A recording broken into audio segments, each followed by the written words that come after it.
नमस्ते। हम लोग बिहारी का अध्ययन कर रहे हैं। बिहारी जो कि जिनका समय 1595 ईस्वी से 1663 ईस्वी माना गया है और जो रीति काल में ठहरते हैं। बिहारी को पढ़ते हुए हमने जाना कि बिहारी रीति काल के रीति सिद्ध काव्य धारा के प्रतिनिधि कवि हैं।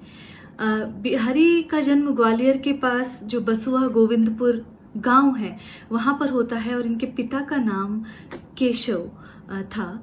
कुछ लोग केशव को बिहारी का गुरु भी बताते हैं, लेकिन स्पष्ट प्रमाण नहीं मिलते हैं। विश्वनाथ प्रसाद मिश्र जो बिहारी को रीतिसिद्ध कवि की श्रेणी में रखते हैं। विश्वनाथ प्रसाद मिश्र ही रीतिकाल के समूचे जो काव्य है उसको 3 श्रेणियों में बांटते हैं, जिसमें कि रीतिबद्ध काव्य, रीति मुक्त काव्य और रीति सिद्ध काव्य, ये 3 श्रेणियां हैं। रीति सिद्ध काव्य की जब हम बात करते हैं तो वे कवि जिन्हें काव्य शास्त्र विषयक संपूर्ण जानकारी थी, लेकिन उन्होंने उसका प्रयोग लक्षण उदाहरण ग्रंथ लिखने में नहीं किया, वरन उस जानकारी का प्रयोग स्वतंत्र ग्रंथ प्रणयन में किया, उन्हें हम रीति सिद्ध कवि कहते हैं। देखिए, बिहारी की लोकप्रियता का आधार यदि हम देखें तो उनकी एकमात्र रचना बिहारी सतसई है और ये समूचे रीतिकाल की सर्वोत्कृष्ट रचना मानी जाती है। बिहारी सतसई में जो मुक्तक काव्य है उसकी जो तमाम विशेषताएं हैं, जिसे आचार्य रामचंद्र शुक्ल कह देते हैं कि मुक्तक काव्य चुने हुए फूलों का गुलदस्ता है, वो सारी विशेषताएं की सरसता होनी चाहिए। ये सारी जो विशेषताएं हैं वो मुक्तक काव्य में मिलती है, बिहारी सतसई में मिलती है। इसीलिए कहा गया है कि सतसैया के दोहरे जो नावक के तीर, देखन में छोटे लगे घाव करे गंभीर। तो ये बिहारी सतसई के लिए कहा गया है। कल हमने देखा कि बिहारी सतसई की जो भाषा है वो परिनिष्ठित ब्रज भाषा है और यदि जगन्नाथ दास रत्नाकर की बात माने, जिन्होंने बिहारी सतसई पर सर्वाधिक प्रामाणिक टीका लिखी है, तो वे कहते हैं कि इसमें 713 दोहे हैं और जो भक्ति, नीति और श्रृंगार की बात इन दोहों में की गई है। तो जब हम देखते हैं तो बिहारी सतसई में बहुत सारे अलंकारों का प्रयोग देखने को मिलता है और बहुत सारे, जब हम देखते हैं कल्पना की जो समाहार शक्ति है और भाषा की समास शक्ति है, वो बिहारी सतसई में स्पष्ट ही देखने को मिलती है। कल हमने ये भी देखा कि सतसई में जो संचारी भाव हैं 33, उनका बहुत प्रभावी अंकन बिहारी करते हैं। मिश्र बंधु जो कि देव बनाम बिहारी जो विवाद छेड़ते हैं, वहां पर वो कहते हैं, वो बिहारी को कवि ही नहीं मानते हैं, देव बड़े की बिहारी, ये विवाद बहुत चला था। बिहारी सतसई पे यदि हम देखते हैं तो गाथा सप्तशती, आर्या सप्तशती और अमरूक जो शतक है, उनकी प्रेरणा, उनका प्रभाव बिहारी सतसई पर स्पष्ट परिलक्षित होता है। बिहारी की यदि हम बात करें तो मूलतः सर्वांग कवि माने जाते हैं। वो नायक नायिका भेद की भी बात करते हैं, वो विभिन्न अलंकारों का भी प्रणयन करते हैं और साथ ही वो संयोग के कवि भी माने जाते हैं, जिनके काव्य में प्रेम के साथ जीवन के विविध पक्ष स्पष्ट देखे जा सकते हैं। तो बिहारी की जब हम बात करते हैं, बिहारी सतसई की जब हम बात करते हैं, तो हम पाते हैं कि जैसा कि शुक्ल कहते हैं कि बिहारी की भाषा चलती होने पर भी साहित्यिक भाषा है, उनकी वाक्य रचना व्यवस्थित है। तो ये सारे गुण हमें वहां देखने को मिलते हैं और कहा जाता है कि बिहारी का सतसई का मंतव्य उन्हीं के अनुसार करी बिहारी सतसई भरे अनेकन स्वाद, ये रहा है। तो जब हम बात करें रीति काव्य, चूंकि दरबारी काव्य रहा है, तो बिहारी भी जो जयपुर नरेश हैं राजा सवाई जय सिंह, उनके आश्रय में रहे थे और कहा जाता है कि उन्होंने उनकी रचनाओं पर बिहारी को अशर्फी देना शुरू किया। इतनी मार्मिक रचनाएं, इतनी सुंदर वो दोहे उनके पास लिख लिख कर भेजते थे और उन्हीं का संचयन बिहारी सतसई है। तो जब हम ये सारी चीजें देखते हैं तो कैसे कोई एक कवि किसी एक रचना से इतना जो लोकप्रिय हो जाता है, तो बिहारी उसके सर्वोत्कृष्ट उदाहरण है। राधाचरण गोस्वामी जो हैं वो बिहारी को पीयूष वर्णी मेघ की उपमा देते हैं। और यदि हम हिंदी में सतसई परंपरा की प्रथम कृति देखें तो वो कृपाराम कृत हित तरंगिणी है। तो ये कुछ तथ्य थे जो आपको नेट इत्यादि प्रतियोगी परीक्षाओं के लिए महत्वपूर्ण हो जाते हैं, इन्हें ध्यान रखें। जब हम शुक्ल की बात करते हैं तो वो तीखी आलोचना भी करते हैं बिहारी की, लेकिन साथ ही ये भी कहते हैं कि बिहारी सतसई में मुक्तक काव्य के जितने गुण होने चाहिए वो सभी मिलते हैं। तो ये बिहारी की बात हमने की। और रीतिकाल के अन्य कवियों का ध्यान जहाँ शिल्प पर अधिक रहता है, बिहारी भावों पर बात करते हैं। और इसी तरह इसीलिए हमने कहा है कि कल्पना की समाहार शक्ति, क्योंकि भावों का जितने तरह से चित्रण हो सकता है बिहारी उसे करते हैं। और मिसाल के तौर पे हम बार बार ये दोहा कहते हैं कि कहत नटत रीझत खीजत मिलत खिलत लजियात भरे भौन में करत है नैनन ही सो बात। तो एक जो प्रेयस और प्रेयसी का जो मिलन का चित्रण है वो किस प्रकार एक दोहे जैसे छोटे से छंद में वो प्रमुखता से कर देते हैं, तो ये बिहारी का शौष्ठव है। कल हमने कुछ दोहे देखे थे, आज उसी श्रृंखला में हम आगे के दोहे देखते हैं। देखिए, जैसा कि हमने कहा बिहारी सतसई में भक्ति की भी बात है, वहाँ श्रृंगार की भी बात है और वहाँ नीति की भी बात है।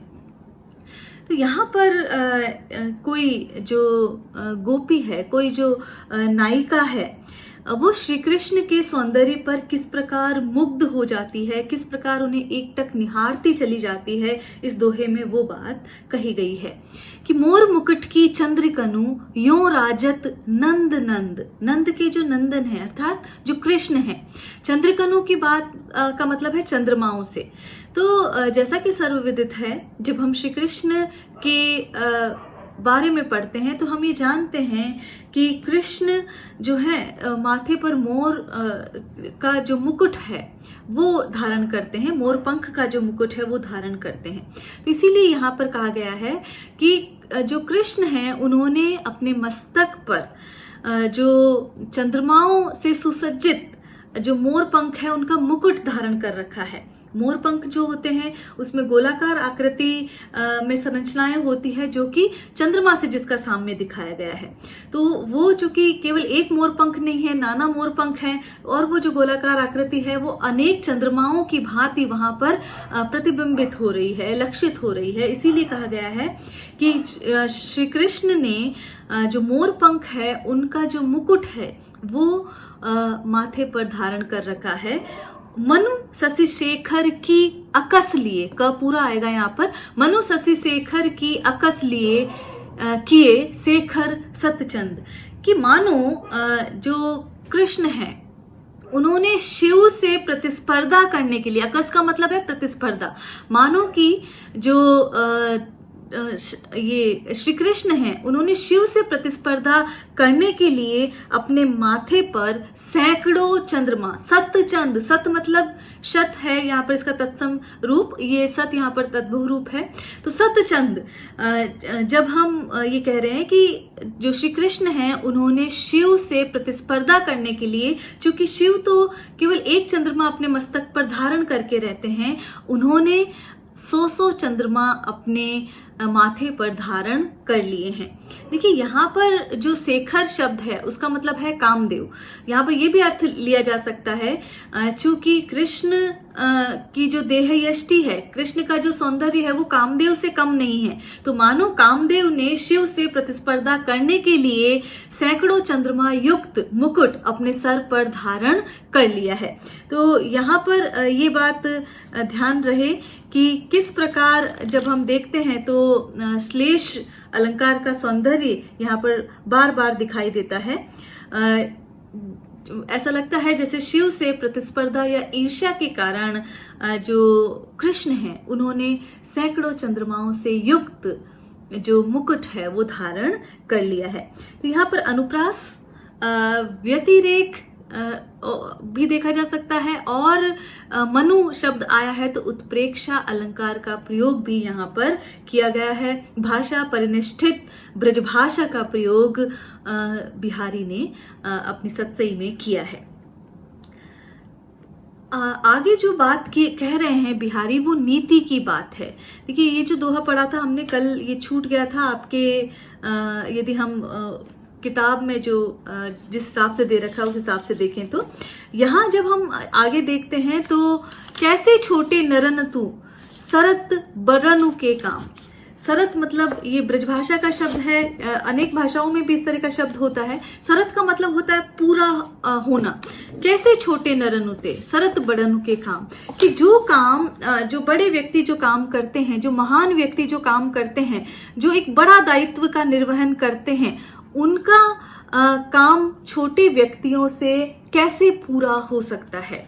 तो कोई जो बहुत बड़ा काम करने का, समाज के हितार्थ काम करने का, कोई बृहत्तर संदर्भों में काम करने का जो काम हाथ में लेता है, वो छोटे व्यक्तियों से पूरा नहीं हो सकता। नीति की बात यहाँ पर कह रहे हैं। मडियो दमामो जा तू क्यों कही चूहे के चाम। दमामो एक प्रकार का नगाड़ा होता है, छोटा नगाड़ा। तो यहाँ पर ये कह रहे हैं कि चूहा जो है छोटा जीव है, क्या उसकी चमड़ी से, क्या उसके चाम से दमामा गढ़ा जा सकता है, मढ़ा जा सकता है? उसकी जो चमड़ी से क्या वो दमामे पर वो पहनाई जा सकती है? तो ये संभव नहीं हो सकता, क्योंकि दमामा आकृति में बड़ा है, चूहा शरीर में छोटा है, और ये कार्य संभव नहीं हो सकता। तो इसलिए ये बात ये कही गई है कि जो बड़े लोगों का काम है वो छोटे व्यक्तियों द्वारा संभव नहीं हो सकता। दूसरी बात ये है कि जो जिस काम के योग्य है उसके अलावा कोई और व्यक्ति उस कार्य को पूरा नहीं कर सकता। यहाँ इस संदर्भ में ये बात ली जानी चाहिए। मड़ो धमामो जात क्यों कही चूहे के चाम। तो इस प्रकार कहने में काकु वक्रोक्ति यहाँ पर आएगी कि कहन के तरीके में भिन्नता से अर्थ यहाँ पर अलग लिया जा रहा है कि क्या चूहे जैसे छोटे जीव से क्या कोई बड़ा जो नगाड़ा है, क्या उसको मढ़ा जा सकता है, क्या उससे वो पहनाया जा सकता है? तो इस प्रकार का प्रयोग यहाँ पर किया गया है और बताया गया है कि जो महत्वपूर्ण कार्य करता है, करने वाला व्यक्ति होता है, वो कार्य संपादित कर सकता है, अन्य कोई और नहीं। तो यहाँ पर अंत्यानुप्रास अलंकार है, काकु वक्रोक्ति का प्रयोग यहाँ पर किया गया है। आगे फिर नीति की बात ही बिहारी इस दोहे में कह रहे हैं कि दिन दस आदरु पाय के, पास नहीं है, पाय के करिले आप बखानू, जो लगी काग सराध पखू तो लगी तऊ सन्मानु। सराध पखु, पखु पक्ष, सराध श्राद्ध। श्राद्ध पक्ष में किसका मान होता है? कौवे का। सभी कौवे को खोजते हैं ताकि उसे जो दान का जो अन्न निकाला गया है उसे खिलाया जा सके और पितरों को खुश किया जा सके। तो लेकिन जो कौवे को कब पूछा जाता है? श्राद्ध पक्ष में, तो केवल चंद दिन, उसके बाद नहीं पूछा जाता है। तो यहाँ पर ये बात कही जा रही है, कौवे जैसे कुटिल व्यक्तियों की बात की जा रही है कि केवल 10 दिन अर्थात चंद दिनों का आदर पाकर तू भले ही अपनी आत्म प्रशंसा कर ले, तू भले ही आत्ममुग्ध हो जा, जो लगी काग सराद पकू तो लगी तो सन्मानो। तो यहाँ पर ये कह रहे हैं कि जब तक श्राद्ध पक्ष नहीं बीत जाता तब तक ही तेरा सम्मान है, उसके बाद तुझे कोई भी नहीं पूछने वाला। अर्थात कहा गया है कि जो अज्ञानी होता है, जो दुष्ट होता है, जो अपात्र होता है, वो व्यक्ति समाज में सदैव प्रतिष्ठा प्राप्त नहीं कर सकता। तो ये बात, एक नीति की बात यहाँ पर बिहारी कहते हैं कि अपात्र व्यक्ति क्या होता है, जब या जो अयोग्य व्यक्ति जिसे यदि सम्मान मिल जाए तनिक, तो वो आत्म प्रशंसा से, आत्ममुग्धता से ग्रसित हो जाता है। लेकिन बिहारी कह रहे हैं कि ये स्थिति सदैव नहीं रहती, जब समय आता है तो उसे बिसरा दिया जाता है। तो एक तरह से अन्योक्ति है, किसी अन्य के लिए कही गई उक्ति जो है वो अन्योक्ति है, और अन्योक्ति और अंत्यानुप्रास अलंकार का प्रयोग इस दोहे में देखा जा सकता है। नीति की बात बिहारी कह रहे हैं और भाषा हम जानते हैं साहित्यिक ब्रजभाषा का प्रयोग किया गया है। आगे जो दोहा है वो भक्ति का दोहा है। तो विशेष में जब आप लिखें तो ध्यान दें कि ये भक्ति का दोहा है। कब को टेरतु दीन रट होत न श्याम सहाय। कोई भक्त है जो ईश्वर की निरंतर उपासना कर रहा है, लेकिन जो ईश्वर है, जो परमात्मा है, वो उसकी तरफ ध्यान ही नहीं दे रहे, तो वो शिकायत कर रहे हैं। एक भक्त शिकायत कर रहा है ईश्वर की कि हे ईश्वर, हे भगवान, कृष्ण की यहाँ पर बात कर रहे हैं कि मैं कब से तुम्हारे नाम की रट लगाए हूं, अर्थात तुम्हारा नाम स्मरण में किए जा रहा हूं, और अपनी दीन वाणी में, अपनी कातर वाणी में मैं तुम्हें लगातार पुकार रहा हूं, रट लगा रहा हूं, अनवरत तुम्हें पुकार रहा हूं। होत न श्याम सहाय। सहाय का मतलब है सहायक, लेकिन जो कृष्ण है वो सहायक ही नहीं होते हैं, वो मुझ पर प्रसन्न ही नहीं होते हैं। इसका मतलब क्या हुआ कि जो रट लगाई जा रही है, जो आवाज लगाई जा रही है, उसको अनसुना किया जा रहा है। तो ये भक्त की नाराजगी यहाँ पर व्यक्त हो रही है। तुमहु लागी जगत गुरु जग नायक जगबाय। तो यहाँ पर कहा जा रहा है कि हे जगत गुरु अर्थात श्री कृष्ण, तुम जो जगनायक कहलाते हो, तुम्हें इस जगत की, इस संसार की हवा लग गई है, इसलिए तुम वैसा ही आचरण यहाँ पर करने लग गए हो। ये जग यहाँ पर नहीं आएगा बीच में। तो तुमहु लागी जगत गुरु जग नायक जगबाय। तो हे जगत गुरु, जो तुम जगनायक कहलाते हो, तुम्हें शायद इस संसार की हवा लग गई है, इसीलिए तुम ऐसा आचरण कर रहे हो। तो यहाँ पर यदि देखा जाए तो काव्यलिंग अलंकार और दीपक अलंकार, अंत्यानुप्रास अलंकार, इनका प्रयोग यहाँ पर किया गया है। दोहे में अंत्यानुप्रास आएगा ही आएगा, ये बात ध्यान रखें।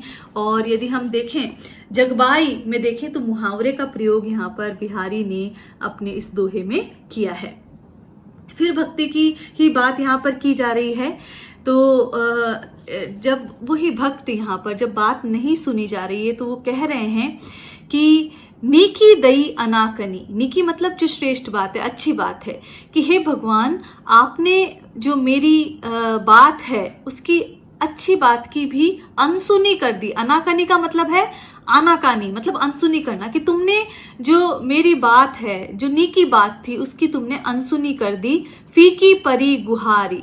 इसलिए क्या हुआ कि मैं बार बार रट लगा रहा हूं, तुम्हें पुकार रहा हूं, लेकिन तो मेरी वो जो गुहार है वो फीकी पड़ गई है, वो बेकार चल गई है। फीका पड़ना मतलब बेकार चला जाना, व्यर्थ चला जाना। तो मेरी जो गुहार है, अनवरत तुम्हें पुकारने वाली जो गुहार है, वो फीकी पड़ गई है। तजो मनो तारक बिंदु बारक बारनु तारी। आपकी उदासीनता से, आपकी इस उपेक्षा से मुझे प्रतीत होता है कि आपने तारक बिंदु, यहाँ पर ये बात की जा रही है कि जो बारनु है हाथी, एक बार आपने तारनहार बन के उस हाथी को जरूर पार कर दिया, उसका उद्धार जरूर पार कर दिया, लेकिन आपने जो आपकी तारनहार वाली जो संज्ञा है उससे आप दूर हट गए, क्योंकि आप भक्तों का तो उद्धार कर ही नहीं रहे हैं। कि हमने ये सुना है आपने एक हाथी का जो उद्धार किया है। बारक बार अनुतारी, बारक का मतलब है एक बार, बारनु का मतलब है हाथी, कि आपने एक बार जो समुद्र में जो हाथी फंस गया था उसका आपने उद्धार किया, लेकिन आपने आपकी जो तारणहार वाली जो छवि है इसको छोड़ दिया है, क्योंकि आप भक्तों को इस भवसागर से पार नहीं उतार रहे हैं और भक्तों का उद्धार नहीं कर रहे हैं। तो इसलिए आपने ये आपकी जो छवि है उसको तज्यो मतलब त्याग दिया है। तो ये बात यहाँ पर कह रहे हैं। ऐसा एक पौराणिक कथा है, ऐसी एक अंतर कथा है कि जो मगरमच्छ के ग्रास में एक हाथी जो आया हुआ था, फंसा हुआ था, उससे भगवान उसकी रक्षा करने के लिए स्वयं आए थे और उस गज का उद्धार किया था। तो ऐसे उसको भवसागर से पार उतारा था, आवागमन के चक्र से मुक्त कर दिया है। लेकिन यहाँ पर बिहारी कह रहे हैं आपकी जो वो तारणहार वाली जो छवि है, ऐसा लगता है कि आपने उसे बिसरा दिया है और आप अब भक्तों को इस भवसागर से पार नहीं उतारते, उनका उद्धार नहीं करते। तो यहाँ पर यदि हम देखें मनो और ये शब्द आए तो वक्रोक्ति ये अलंकार यहाँ पर है। रूपक, उत्प्रेक्षा और अंत्यानुप्रास अलंकार का प्रयोग भी यहाँ पर देखा जा सकता है। फिर भक्ति की ही बात यहाँ पर कह रहे हैं और बिहारी कह रहे हैं कि प्रकट भय द्विजराज कुल सुबस बसे ब्रज आए, सुबह नहीं सुबस बसे ब्रज आए, मेरो हरो कलेस सब, केशव केशव राय। तो यहाँ पर केशव शब्द आया है, एक कृष्ण के लिए आया है और एक केशव इनके पिता का नाम है बिहारी का, तो उनके लिए ये शब्द आया है। स शब्द मिलेगा यहाँ पर किताबों में, केशव केशव राय। तो कवि कह रहे हैं कि वे जो कृष्ण जो हैं और वो केशव राय के समान है, अर्थात वो पिता के समान हैं। तो वो उनसे ये प्रार्थना कर रहे हैं कि संसार के जितने भी कलेश हैं, जितने भी दुख हैं, उनका हरण आप कर लें। वो जो कि केशव राय कहलाते हैं, जो कि केशव जो इस जगत के राजा कहलाते हैं, वो मेरे तमाम जो दुख हैं उनका हरण कर लें। तो यहाँ पर ये बात कही गई है कि प्रगट भय द्विजराज कुल, जो केशव है उनके जो पिता हैं वो श्रेष्ठ जो चंद्रवंश है उसमें उन्होंने जन्म लिया है, ब्राह्मण वंश में उन्होंने जन्म लिया है, और सुबस बसे ब्रज आए, और फिर जो स्वेच्छा से अपनी मर्जी से ब्रज में आकर बस गए। तो यहाँ कृष्ण के लिए भी बात है, कृष्ण जिन्होंने श्रेष्ठ कुल में जन्म लिया और बाद में वो ब्रज में आकर बस गए, तो उनसे वो प्रार्थना कर रहे हैं कि केशव जो कि मेरे पिता के समान हैं, वो मेरा सारा जो कष्ट है वो दूर कर दें। तो केशव शब्द में यहाँ श्लेष अलंकार है, केशव का मतलब चंद्रमा है, और केशव से तात्पर्य बिहारी के पिता से भी है। तो यहाँ पर दो अर्थ निकलते हैं कि पिता जो है वो उनका नाम केशव राय था, वो स्वेच्छा से ब्रज में आकर बस गए थे, और दूसरा कृष्ण की बात हो रही है। तो ये कुछ दोहे थे जिनका हमने अध्ययन किया। देखिए कुछ जो आलोचक हैं वो केशव को, कवि केशव जो हुए हैं वो इनका पिता बताते हैं, कोई इनका गुरु बताते हैं, लेकिन इस बारे में स्पष्ट तथ्य और प्रमाण नहीं मिलते हैं। तो केशव के इन दोहों पर, जिसमें आज हमने भक्ति और कुछ दोहे श्रृंगार के लिए, नीति की बात भी यहाँ पर इन दोहों में की गई। आगे हम बिहारी सतसई के दोहों का पाठ जारी रखेंगे। आज के लिए इतना ही। नमस्कार।